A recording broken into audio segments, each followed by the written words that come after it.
굿모닝, 좋은 아침입니다. 오늘 하루도 주님의 은혜가, 주님의 사랑이 넘치는 하루 되고 또 주님과 동행하는 삶이 되기를 소망합니다. 오늘 말씀 같이 나누겠습니다. 욥기 36장 1절부터 15절 말씀입니다. 욥기 36장 1절부터 15절 말씀입니다. 제가 읽겠습니다. 엘리후가 말을 이어 이르되 나를 잠깐 용납하라. 내가 그대에게 보이리니 이는 내가 하나님을 위하여 아직도 할 말이 있음이라. 내가 먼 데서 지식을 얻고 나를 지으신 이에게 을을 돌려 보내리라. 진실로 내 말은 거짓이 아니라 온전한 지식을 가진 이가 그대와 함께 있느니라. 하나님은 능하시나 아무도 멸하시지 아니하시며 그의 지혜가 무궁하사 악인을 살려두지 아니하시며 고난받는 자에게 공의를 베푸시며 그의 눈을 의인에게서 떼지 아니하시고 그를 왕들과 함께 왕자에 앉히사 영원토록 존귀하게 하시며 혹시 그들이 족쇄에 매이거나 환난의 줄에 얽혔으면 그들의 소행과 악행과 자신들의 교만한 행위를 알게 하시고 그들의 귀를 열어 교훈을 듣게 하시며 명하여 죄악에서 돌이키게 하시나니 만일 그들이 순종하여 섬기면 형통한 날을 보내며 즐거운 해를 지낼 것이요 만일 그들이 순종하지 아니하면 칼에 망하며 지식 없이 죽을 것이니라. 마음이 경건하지 아니한 자들은 분노를 쌓으며 하나님이 속박할지라도 도움을 구하지 아니하나니 그들의 몸은 젊어서 죽으며 그들의 생명은 남창과 함께 있도다. 하나님은 곤고한 자를 그 곤고에서 구원하시며 학대 당할 즈음에 그의 길을 여시나니. 아멘.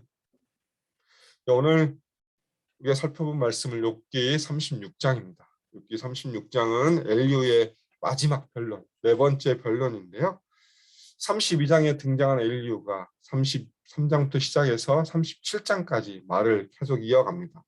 근데 이 네 번째 발언의 특징은 뭐냐면 지금까지 엘리후가 이야기했던 많은 변론들은 욥이 했던 말을 인용해서 그것을 반박하는 형식으로 나왔었는데 이 36장부터 시작해 37장까지의 엘리후의 이 네 번째 변론은 욥이 말한 그 변론에 대한 인용이 없습니다. 그냥 오직 엘리후가 하고 싶은 말을 욥에게 하는 말이라고 생각하시면 됩니다. 그래서 그런 특징을 가지고 있고요. 그러면서 1절과 2절에 보면 엘리후가 말을 이어 이르되 나를 잠깐 용납하라라고 이야기하고 있습니다. 이것은 무슨 말이냐면 욥을 향하여 자신이 계속 말하도록 나를 받아달라라는 요구를 하고 있습니다. 그러면서 무엇을 얘기하냐면 내가 그대에게 보이리니 이는 내가 하나님을 위하여 아직도 할 말이 있음이라. 엘리후가 욥에게 이야기하는 이유는 내가 하나님 앞에 서서 하나님을 위하여서 내가 너에게 이야기한다라고 이야기하고 있습니다. 근데 이 말의 의미는 뭐냐면 결국 하나님의 입장을 빙자하여서 내가 가지고 있는 생각들, 내가 가지고 있는 논리를 너에게 이야기할 것이다 라는 그 말을 포함하고 있습니다. 결국 자신이 가지고 있는 어떤 논리, 자신이 가지고 있던 그런 말, 해야 될 것들을 결국 전개할 것이다 라는 말을 이야기하고 예고하고 있는 것입니다. 그러면서 이 엘리후의 변론과 새 친구의 변론의 차이점은 여기에 있습니다. 무엇이냐면 엘리후는 다른 사람들의 말을 들을 생각이 아예 없습니다. 그래서 자신의 말을 계속 이어가고 있습니다. 새 친구와 욥의 변론을 보면 친구들이 이야기하고 욥의 말을 듣고 다시 친구가 이야기하고 변론을 듣고 욥과 친구들 사이에 어떤 상호적인 그런 변론이 왔다 갔다 하는 모습이 있지만 이 엘리후는 33장부터 시작해서 지금까지 자신이 하고 싶은 얘기만 계속 하고 있습니다. 다른 사람들이 무슨 이야기를 하는지 전혀 들을 생각도 없이 결국 자신이 하고 싶은 말만 하는 모습으로 보여지는 이게 엘리후의 이 변론의 특징입니다. 그러면서 이제 3절부터 시작해서 4절까지 자신이 왜 이렇게 하느냐라고 이야기합니다. 그러면서 3절에 보면 내가 먼 데서 지식을 얻고 나를 지으신 이에게 의를 돌려보내리라 라고 이야기하고 있습니다. 먼 데서 지식을 얻다라는 것은 무엇을 의미하냐면 먼 데의 의미는 결국 세상의 지혜가 아닌 정말 분리된 곳에서 내가 지혜를 얻었다. 결국 하나님으로부터 지혜를 얻었다는 의미를 가지고 있고, 그렇기 때문에 내가 하나님의 의를 위해서 너에게 이런 모습을 보여준다라고 이야기하고 있습니다. 그러면서 4절에 진실로 내 말은 거짓이 아니니라 온전한 지식을 가지니까 그대와 함께 있느니라. 결국은 자신이 이렇게 이야기하는 것은 내 말은 거짓이 아니고 결국 내가 누구냐? 온전한 지식을 가진 사람이다라고 엘리후는 자신을 욥에게 다시 한번 소개합니다.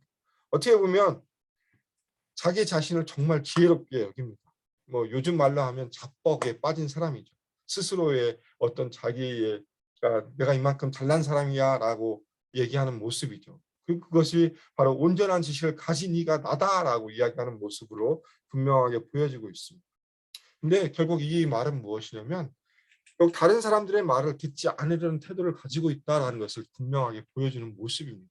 내가 이만큼의 지식이 있고 내가 완벽한 지식이 있기 때문에 내가 너희의 말을 들을 필요가 없어.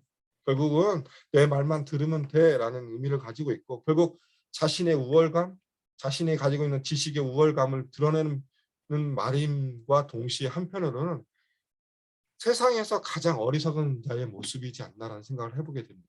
왜? 자신이 가지고 있는 것이 다 옳다라고 생각하기 때문에 다른 사람들의 말을 기울이지 않고 오히려 자신의 말만 함으로 인해서 결국 내가 이만큼 어리석다, 내가 정말 다른 사람 귀를 듣지 않는 내 어리석음이 있다라는 것을 어떻게 보면 한편으로 보여주는 말이라고 할 수도 있습니다. 그러면서 이제 이어서 5절부터 시작해서 오늘 본문의 마지막까지 하나님이 어떠한 분이신가 엘리후가 풀어서 설명합니다. 5절부터 시작해 7절까지는 하나님을 두 가지로 이야기합니다. 하나님은 능하시다, 하나님은 강하시다라고 이야기하고 있고, 또 7절에 보면 하나님은 정의로우신 분이다라고 이야기하고 있습니다. 그래서 하나님은 악을 물리치시고 정의를 이룰 만큼 능력이 있으시고 결국 악인을 멸하시고 의인을 살리시고 돌보신다라고 엘리후는 하나님을 그렇게 설명하고 있고요. 또 이어서 8절부터 10절에 보면 하나님이 그래서 고난을 주시는 이유가 무엇이냐? 고난을 통해서 내가 가지고 있는 죄, 그것을 깨닫게 하고 내가 잘못된 행동, 악한 행위에서 돌이켜서 하나님 앞에 돌아오게 하기 위한 것이다라고 주장을 하고 있습니다.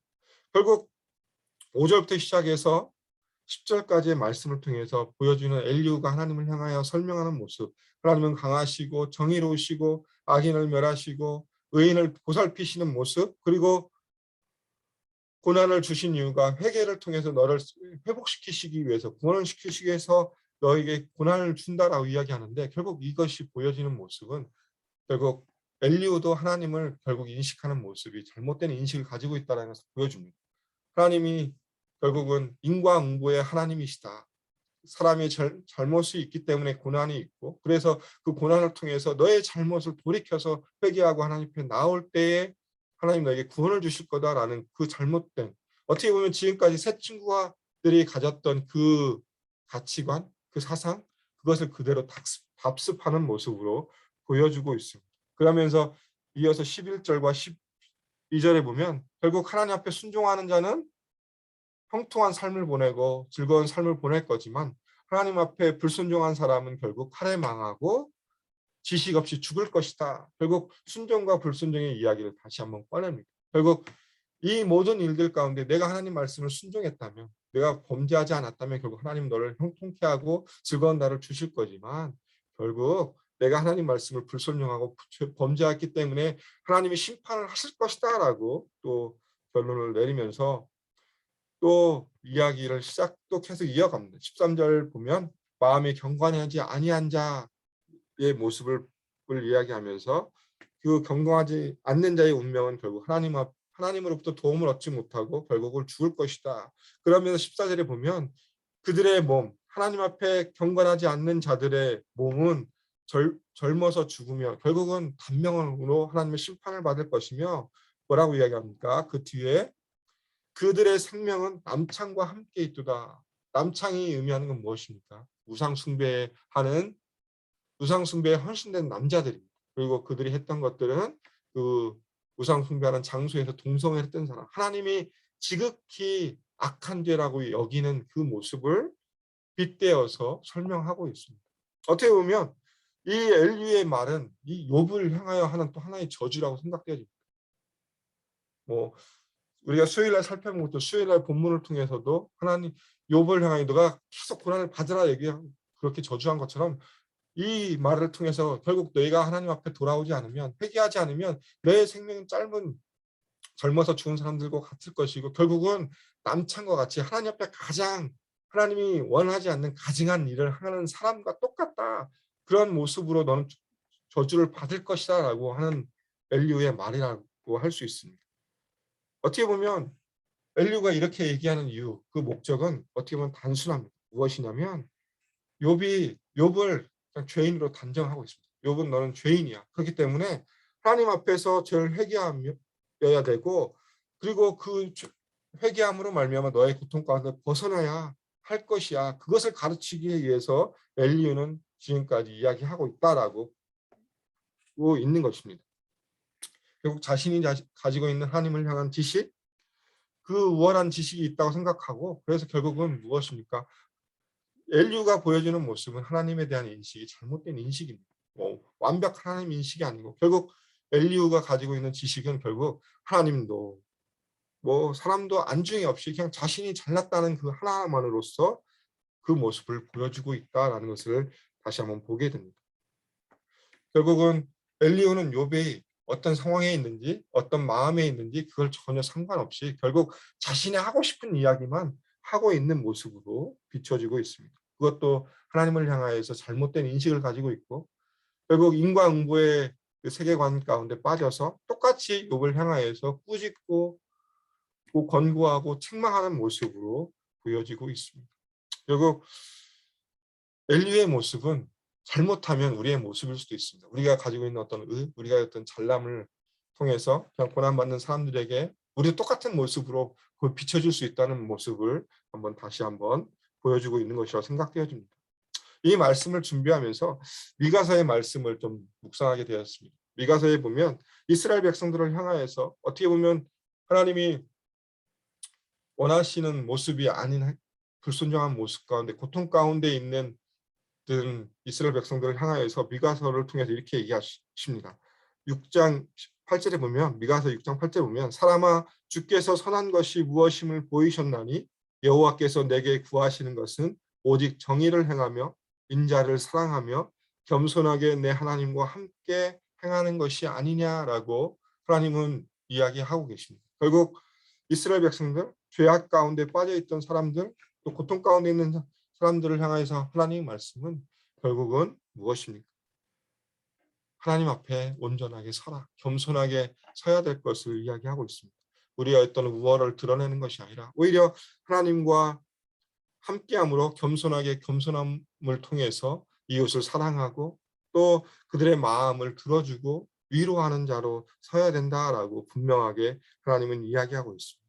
오늘 하루의 삶을 통해서 우리가 살아갈 삶의 모습은 바로 이것이라고 생각되어집니다. 우리가 하나님의 진리 가운데서 살아가면서 이웃을 사랑하고 겸손하게 하나님의 뜻을 구하고 그 겸손하게 하나님과 동행하는 삶. 그래서 우리와 함께하는 사람들에게 손을 베풀고 그들을 안아주고 감싸주는 것. 그것이 바로 하나님이 원하시는 삶의 모습이라는 것을 다시 한번 기억하며 오늘 하루의 삶을 살아가기를 주님의 이름으로 축원합니다. 기도하겠습니다. 하나님 감사합니다. 오늘 엘리후의 또 말을 통해서 그가 또 잘못된 지식을 가지고 있고 또 오히려 자신이 가지고 있는 지식의 우월함을 통하여 오히려 욥을 향하여 그렇게 권고함으로 또 욥의 마음을 상하게 하는 모습, 또 상대방의 말과 상대방의 어떤 감정을 터치하지 못하는 모습을 우리가 살펴보았습니다. 하나님, 우리의 모습 가운데 이런 모습이 있지 않습니까? 하나님, 우리의 모습을 다시 한번 돌아보며 하나님 앞에 우리의 모습을 점검케 하여 주시고 다시 한번 주님 앞에 겸손하게 말씀 안에 서서 말씀 가운데 또 우리가 겸손하게 하나님의 뜻을 구하며 그 뜻 가운데 행하는 삶이 될 수 있도록 도와주시고 오늘의 삶을 통하여서 하나님이 공급하시는 그 지혜와 능력과 힘을 힘입어서 하루의 삶을 통해 하나님의 영광을 드러내는 삶이 되게 해주시고 내 옆에 있는 지체들을 향하여서 하나님의 사랑을 전할 수 있는 그런 삶이 될 수 있도록 주님께서 인도하여 주시옵소서. 주님, 오늘 하루의 삶을 우리에게 주셔서 감사합니다. 오늘 하루의 삶을 통하여서 온전히 하나님의 영광을 드러내는 삶이 될 수 있도록 하나님께서 인도하여 주시옵소서. 감사합니다. 예수님 이름으로 기도드립니다. 아멘. 이 시간 우리 함께 합심으로 기도하겠습니다. 첫 번째 기도 제목은 우리 교회의 비전을 위해서 함께 합심으로 기도했으면 좋겠습니다. 예수산책 AKPC 말씀 공동체, 제자 공동체, 미셔널 공동체를 위해서 기도해 주시고 또 함께 이 일을 이뤄가는 모든 리더십들과 애쓰고 수고하시는 모든 지체들을 위해서 기도해 주시고 두 번째 기도해 주실 것은 내일 있을 토요 무릎 기도회 또 주일에 있을 온 가족 예배를 위해 기도해 주셨으면 좋겠습니다. 특별히 온 가족 예배 이번 예배를 통해서 우리 모든 전 세대가 연합하여 하나님 앞에 예배할 때에 하나님 주신 기쁨을 누리고 하나님의 임재를 경험하며 또 하나님 주신 기쁨과 즐거움을 누리는 예배 될 수 있도록 기도해 주셨으면 좋겠습니다. 그리고 세 번째 다음 세대를 위해서 기도해 주셨으면 좋겠습니다. 현장 예배가 계속 오픈되고 있습니다. 유튜브까지 오픈되어 있는데 그 모든 예배가 잘 준비하여 주시고 또 하나님의 뜻 가운데서 영유아부 예배도 현장 예배가 오픈될 수 있도록 하나님께서 함께 달라 기도해 주시고 또 유스 사역자를 위해서 하나님께서 원하시는 사역자를 보내달라고 우리 아이들 영혼을 돌볼 수 있는 귀한 뉴스 교역자를 보내달라고 기도해 주시고 또 내년부터 시작되는 가스펠 프로젝트를 위해 기도해 주셨으면 좋겠습니다. 우리 전 세대가 말씀 안에서 함께 또 나누고 또 우리 아이들이 또 말씀 가운데 세워질 수 있도록 우리 다음 세대를 위해 기도해 주시고 마지막으로 투병 중인 환우들과 또 우리 선교사님 모퉁이들 선교회와 또 우리 목장에서 후원하는 선교사님들을 위해 합심으로 기도하고 일상의 삶으로 나아가겠습니다. 이 시간 합심으로 같이 기도하겠습니다.